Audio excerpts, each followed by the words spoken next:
Selamat siang semua. Assalamualaikum warahmatullahi wabarakatuh. Apa kabar teman-teman? Saya Fauzan Aprilianto dengan nomor induk mahasiswa 2305076044 akan menjelaskan sedikit tentang hakikat belajar dan pembelajaran.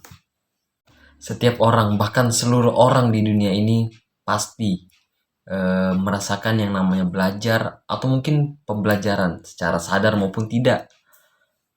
Mungkin dari bangun tidur sampai sampai kita tertidur kembali di malam hari.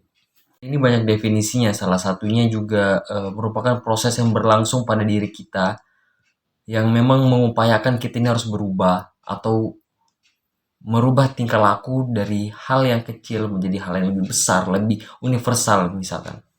Nah, Sujana sendiri, eh, hakikatnya belajar ialah suatu proses komunikasi, komunikasi antara siswa dan guru. Mereka saling bertukar pikiran untuk mengembangkan suatu ide dan pemikiran. Kita ketahui belajar ialah suatu proses yang memang kita tidak sadari maupun sadari. Yang kita tidak sadari itu memang tidak terencana maupun tidak terprogram. Namun yang terencana seperti kita masuk ke jenjang sekolah, SD, SMP maupun SMA atau tingkat perguruan tinggi. Juga ada tahapannya teman-teman. Yang pertama ada acquisition atau memperoleh komunikasi, dan yang kedua ada storage atau menyimpan informasi, dan yang ketiga adalah retrieval atau pendekatan kembali terhadap informasi yang kita dapatkan atau yang kita peroleh. Jadi kita melakukan pengembangan atau pendekatan kembali. Tentang belajar adalah perubahan perilaku.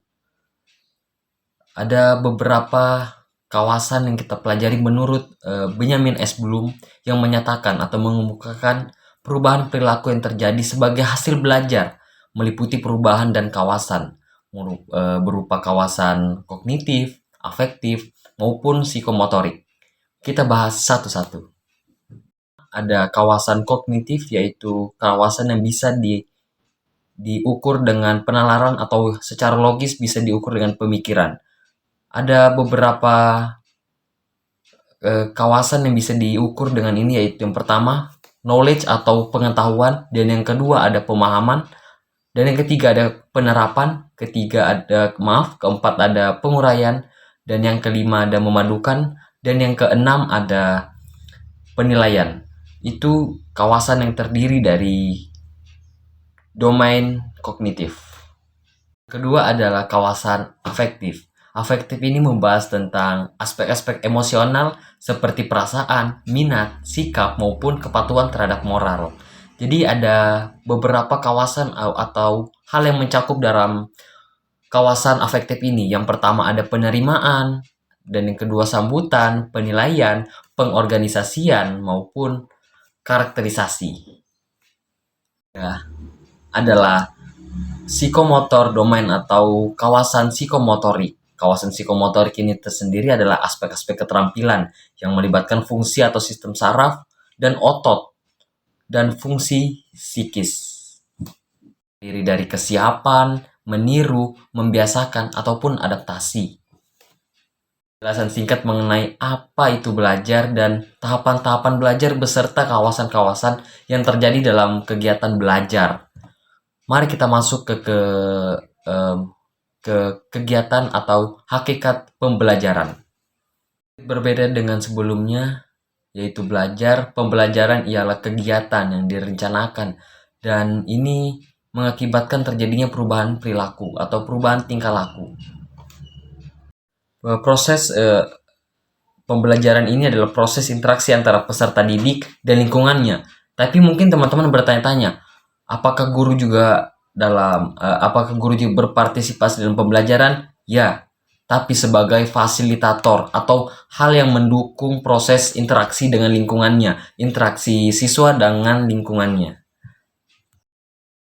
Tahu, unsur-unsur dalam kegiatan pembelajaran itu memang harus ada guru, lingkungan yang mendukung, siswa, maupun fasilitas-fasilitas lainnya seperti media pembelajaran ataupun alat-alat lainnya. Pembahasan hakikat pembelajaran. Kita sudah membahas hakikat belajar dan pembelajaran, tapi kita tidak sampai di situ saja pembahasannya. Kita akan membahas tentang bagaimana tujuannya, apa tujuan dari belajar dan pembelajaran, dan ciri-ciri belajar dan pembelajaran, dan lain sebagainya. Kita akan membahas lebih dalam lagi. Dan pembelajaran, sebelum bahas tujuannya, kita harus tahu dulu 3 poin ini. Yang pertama ada mahasiswa, tujuan belajar, dan tujuan pembelajaran.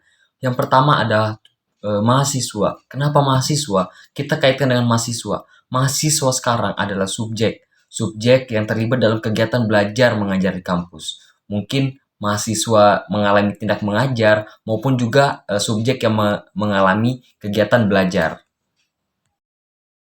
Pada umumnya, semula mahasiswa belum menyadari pentingnya belajar, namun berkat informasi yang didapatkan dari dosen, perlahan-lahan mahasiswa pun mengetahui apa dan arti bahan belajar bagi mahasiswa-mahasiswa. Tujuan belajar ialah merubah tingkah laku untuk mengalami perubahan perbuatan yang ditandai dengan kecakapan, keterampilan, kemampuan, dan sikap sehingga tercapai hasil belajar yang diterapkan atau yang diprogramkan.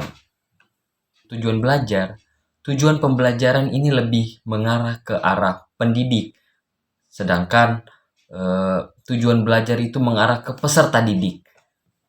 Tujuan pembelajaran ialah suatu pencapaian yang ingin dicapai oleh pendidik kepada peserta didik yang mau diterapkannya. Jadi suatu pencapaian ini harus terprogram dan maupun tertata. Tujuan pembelajaran ini adalah suatu pernyataan yang jelas dan menunjukkan penampilan atau keterampilan siswa ataupun mahasiswa tertentu yang diharapkan dapat dicapai dalam suatu kegiatan proses belajar. Dan itu juga merupakan hasil dari belajar.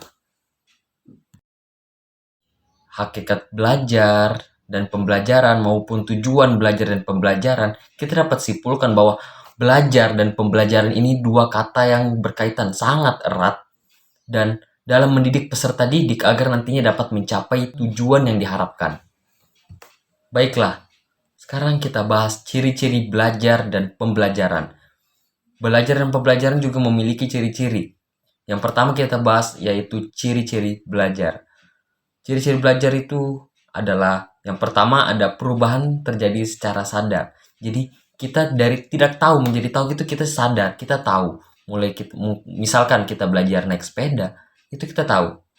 Dan yang kedua ada bersifat fungsional. Maksudnya fungsional, kita tidak statis. Jadi misalkan kita lagi sedang belajar menulis, habis itu kita berkembang mungkin kita bisa menulis suatu teks wacana, puisi, dan lain sebagainya.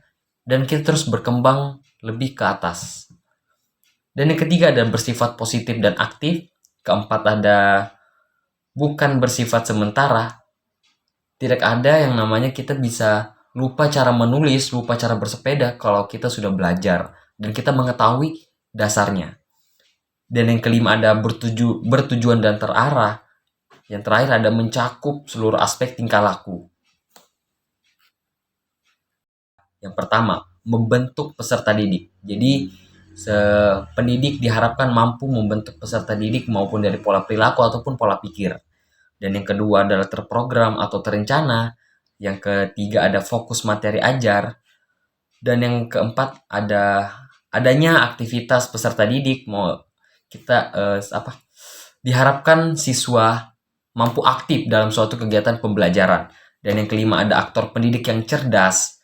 Dan yang keenam, limit waktu untuk mencapai. Jadi misalkan ada tingkat SD yang mempunyai target. Maksud dari target tersebut ialah mentargetkan berapa tahun siswa tersebut harus lulus dan mencapai suatu kriteria tertentu. Dan yang ketujuh ada evaluasi. Itu dia penjelasan dari saya mengenai hakikat belajar dan pembelajaran, tujuan belajar dan pembelajaran, dan ciri-ciri belajar dan pembelajaran.